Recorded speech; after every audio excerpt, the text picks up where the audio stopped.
Водители грузового парка с северных площадок «Алроса» приезжают в Ленск для ремонта и профилактики автомобилей. Как правило, эти работы занимают несколько дней. Шоферской состав все это время проводит в городе. Для сна и отдыха работников имеется круглосуточная гостиница. В этом году она была отремонтирована.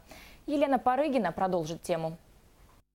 Гостиница предназначена для водителей, пригнавших из Мирного на станцию с техобслуживания автомобилей «Вольво». 3-4 дня им приходится ночевать в Ленске, и хорошие условия для их отдыха. Важная составляющая для продуктивного рабочего дня.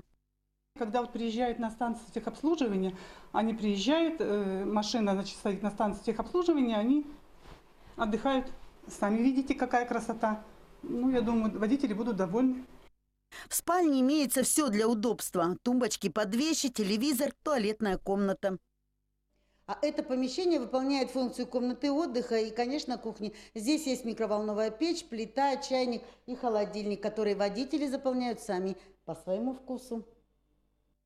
Здесь также обновили весь внешний вид. Стало просторней, приятно и покушать, и пообщаться с коллегами. Водители сразу заметили новшество.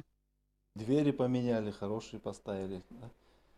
И полы, линолеум похорошело, уютнее стало, посветлее. Гостиница работает круглосуточно, без выходных, пустых коек обычно не бывает. Елена Парыгина, Виталий Андреев, телеканал «Алмазный край».